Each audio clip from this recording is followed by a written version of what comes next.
E agora nós vamos falar de um assunto que interessa para você, sobre os consórcios. O brasileiro, ele está investindo mais nos consórcios, seja um consórcio imobiliário ou de outro bem durável. Mas é preciso ter cuidado com as empresas que parecem consórcios, mas não são. Os especialistas recomendam que as pessoas elas procurem empresas reconhecidas e sempre verifiquem se o consórcio ele tem registro no Banco Central. E para conhecer mais detalhes dessa associação financeira, quem está aqui conosco é o consultor financeiro Erasmo Vieira, e a quem eu cumprimento agora. Muito bom dia, doutor Erasmo. Tudo bem com o senhor? Bom dia, é um prazer estar com vocês. Vou pegar aqui com o fininho o nosso WhatsApp. Você, querido telespectador, tem dúvidas aí sobre o consórcio, quer fazer a sua pergunta aqui ao vivo? Pode mandar aqui para o nosso WhatsApp, 984029756, ou ainda você pode também falar ao vivo, 3253-3320. Você aqui já fala ao vivo, já fala conosco e vai ser bênção pura aqui poder te ajudar de alguma forma. O doutor Erasmo está aqui para nos abençoar dessa forma. Não é isso, doutor? Exatamente, é um prazer estar com vocês mais uma vez. Uma honra. Agora aqui, quando a gente fala que as pessoas precisam ter cuidado durante essa associação financeira, quais são os primeiros cuidados que uma pessoa ela precisa ter ao contratar ali um consórcio ou fazer parte de um consórcio, comprar uma cota de consórcio? Essa verificação no Banco Central, da empresa, quais são esses cuidados, Gerardo? Bom, essa é a primeira verificação que deve ser feita. Por exemplo, se for um consórcio, uma empresa realmente, ela é regulamentada pelo Banco Central. No site do Banco Central você vai saber qual é o histórico dessa empresa, se ela tem alguma reclamação. Agora, pastor Sérgio, o que tem acontecido muito são os consórcios informais. Consórcios dentro da família, consórcios dentro de empresa, em que cada um junta R$100, R$200, para no final do ano ter aquele dinheirinho, né? Muitas vezes nem é no final do ano, né? Eles já escolhem um dia. Já é pré-determinado, né? Quem vai receber em qual mês. Quando que vai sair a sua cota. Muito cuidado, né? Porque tem uma pessoa que está tomando conta desse dinheiro, né? Se houver algum imprevisto e alguém sair, alguém vai ficar no prejuízo, então muito cuidado com essa coisa. O regulamentado no site do Banco Central. Mas isso aí não tem, assim, embora não seja talvez a sua área específica, mas isso não tem uma proteção legal, esses consórcios familiares, assim, de trabalho, não tem, né? Então, se tiver, perde-se a amizade. Nenhuma. E às vezes compromete-se até a condição da amizade e talvez de um trabalho também, porque às vezes é um grupo de trabalho, né? Exatamente, uma pessoa lá que entrou e foi sorteada, foi um dos primeiros que recebeu. E resolveu mudar para outro país, né? Será que ela vai continuar pagando? Será que ela teve um desemprego que ela não vai ter condição de honrar? Então, muito cuidado.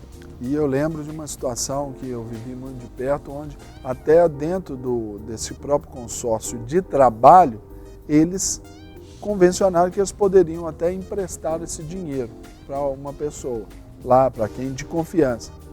Num determinado caso, emprestaram o dinheiro e a pessoa sumiu. Pois é. Então todo mundo ficou no prejuízo. Está arriscando, né? Então muito cuidado, porque dinheiro foi feito para gastar, mas você tem que tomar cuidado para gastar. Cuidar bem dele. Né? Exatamente. Agora, Erasmo, o que é necessário para fazer a aquisição de uma cota de consórcio? Olha, a principal ação é você avaliar o seu orçamento. Se essa prestação cabe muito bem dentro do seu orçamento. E lembre-se, normalmente quando se faz um consórcio, o período é longo, né? 60 meses, 24, 72. Exatamente. Se for de imobiliário, até mais de 100 meses. Então, é um planejamento que deve ser feito pensando em várias hipóteses para frente, para que, por exemplo, a pessoa faça hoje um consórcio de um carro, 60 meses. Em 24 meses ela teve um problema que ela não está conseguindo guardar, né? E se ela deixar de pagar, aquele dinheiro ela não vai colocar a mão agora, nos 24 meses. Vai ter que esperar o final do consórcio, 60 meses, a liquidação, e uma parte do dinheiro que ela investiu. Uma parte vai retornar para vai ser ela. ressarcido. E além do que, por exemplo, às vezes as pessoas podem transferir também, é possível transferir a sua cota, não é? Exatamente. De consórcio. Pode. Mas, porque se a gente considerar, por exemplo, 24 meses, a pessoa que vai comprar isso, ela pode entrar num outro grupo que está iniciando e dar esse dinheiro de lance. Então já não torna-se viável. Ou pode ser viável só no caso de já ter sido uma cota contemplada. Né? Exatamente. O melhor do consórcio é quando você tem ele e nas primeiras prestações ele é contemplado. Essa é a grande vantagem do consórcio, você entrar e ser contemplado no início. Mas isso é um risco altíssimo. Exatamente. Você pode ser contemplado na primeira, na segunda, como pode ser na penúltima e na última. Porque você colocou pouco dinheiro, né, pagou poucas prestações e vai receber o valor da carta de crédito ali. Então, isso é uma coisa muito boa, mas infelizmente só acontece para os sortudos, algumas pessoas. Como um nível de investimento, Erasmo, pode também não ser um bom negócio, né? Se for pensar no investimento, eu vou comprar, que eu vou pagando, se for sorteado bem, se não for, amém. É por aí? Pastor Serginho, excelente pergunta. Porque consórcio não é investimento. Consórcio é modalidade de compra. Na realidade, eu gosto de traduzir o consórcio da seguinte forma: você pega o seu dinheiro, dá esse dinheiro para alguém, esse alguém vai administrar esse dinheiro e ele vai te devolver no futuro esse dinheiro. Então, essa pessoa, essa entidade, essa organização, essa empresa, ela te cobra por isso. Então, a maioria das pessoas... Então, ela cobra para administrar o seu dinheiro. Exatamente. Quando você... Para te ajudar, então, só para complementar, para te ajudar a comprar o bem do seu sonho. Exatamente.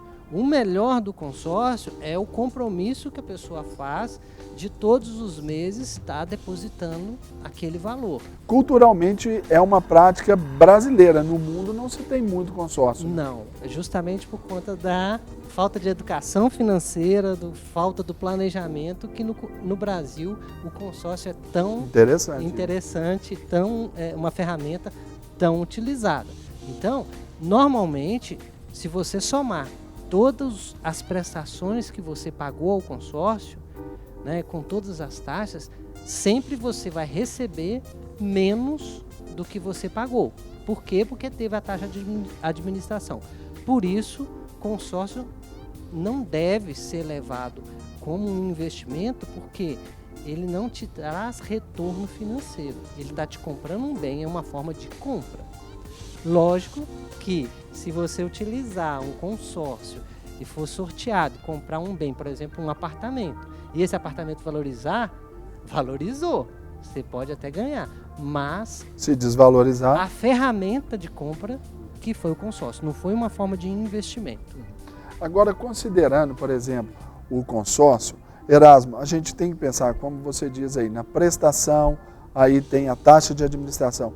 A prestação do consórcio, ela é composta do quê?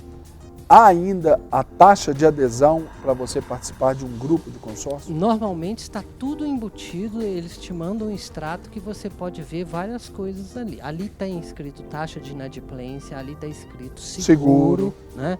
Tudo que você paga está embutido naquele boleto que chega para você. Então você pode avaliar isso, porque teoricamente esse dinheiro não retorna para você. Um seguro que você está pagando não retorna para você. Por isso é que eu taxa de inadimplência é uma taxa que você paga também pelos outros também, exatamente, né? Pelo erro do outro, exatamente, se for olhar. Então, por isso que se você tiver a disciplina de guardar esse dinheiro todos os meses, né, teoricamente, se você tiver a disciplina mesmo, colocando, por exemplo, na poupança, quando você, ao final daquele período, do mesmo período do consórcio, você vai ter mais dinheiro do que você receberia uma carta de crédito do consórcio. Por quê? Porque a poupança está rendendo alguns juros e o consórcio, além de não render juros, ele tem a taxa de administração. Então, a gente pode fazer essa comparação. Muitas vezes as pessoas vendem falando que não tem taxa de juros. Isso realmente, o consórcio não tem juros que tem, por exemplo, numa compra financiada. Além do que, por exemplo, se você tem ali o compromisso de um consórcio e você atrasa, você ainda também paga multas e juros também sobre isso, né? Sobre atraso, porque você está atrapalhando. Então isso é dinheiro que sai e depois você nem vê esse dinheiro. Não. E tem uma outra situação. Por exemplo, você está fazendo um consórcio lá de 60 meses, né? Se você tivesse colocando esse dinheiro na poupança durante o mesmo período do consórcio, vamos supor que em 24 meses, 2 anos, um amigo seu está vendendo um carro que você sabe que o carro é bom, o carro é um filé. Te atende, e você poderia estar comprando esse carro se tivesse com dinheiro na poupança. No consórcio, você tem que esperar a liquidação do consórcio. Então, muito cuidado, faça essa comparação. Não é que o consórcio é ruim, é uma ferramenta excelente. É uma modalidade de compra, como o senhor mesmo definiu aqui, né? Mas tem os prós e os contras, isso que você que vai ter que pesar, né? O senhor fez esse paralelo entre o consórcio e o investimento, uma poupança. Agora, e o paralelo entre o consórcio e um financiamento, e a gente vai exemplificar aí, por exemplo, exemplificar, por exemplo, é ótimo. A gente vai exemplificar com o automóvel. Exatamente. O que deve ser levado em consideração, Erasmo? Olha, muitas vezes a pessoa leiga não sabe fazer conta dos juros embutidos, então eu quero ensinar a seguinte dica. Multiplique o valor da parcela do consórcio pelo número da parcela. Isso você vai ter um valor que você vai pagar naquele bem. E da mesma forma, faça a comparação de um valor financiado. Mesmo que quem estiver financiando, coloque os juros lá. Mas multiplique e faça a comparação. Não precisa de pensar na taxa de juros. Pense em valores absolutos. Valor da prestação multiplicado pelo número de prestações que você vai pagar e faça a comparação. Por quê? Nesse momento, nesse ano, por exemplo, na questão do automóvel, várias concessionárias, várias fábricas estão vendendo carros, dependendo da entrada que você dá, até sem juros. Com juros zero. Com juros zero, financiando em 24 ou até 36 meses. Então tem que avaliar, né? Não se pode jogar dinheiro fora. Nós estamos aqui para te ensinar você a usar bem o seu dinheiro. Muito bom. Gente, o nosso bate-papo aqui poderia se estender aí, mas nós aqui brigamos contra o tempo no nosso De Tudo Um Pouco. Nós vamos aumentar o horário do De Tudo Um Pouco, exatamente para a gente estender essas entrevistas aqui, que são sensacionais. Doutor Erasmo, muito obrigado pela presença aqui, porque o senhor já nos esclareceu bastante, aí, principalmente aí hoje, na matéria que é o consórcio, e em nível de consideração final, gostaria que o senhor desse esse recadinho aí para o pessoal de casa sobre esse cuidado com o consórcio. Avalie bem toda compra que você for fazer. Tudo. Seja uma compra simples do dia a dia, seja um sonho que você quer realizar, uma viagem, um carro, uma casa, para que você não jogue dinheiro fora. Eu respondo todas as perguntas que chegam para mim, ou no Facebook, Erasmo Vieira, ou no meu site, erasmovieira.com.br. Então mande a sua pergunta, lá tem uma planilha que as pessoas podem baixar gratuitamente para viver melhor com o seu dinheiro. Esse é o nosso objetivo.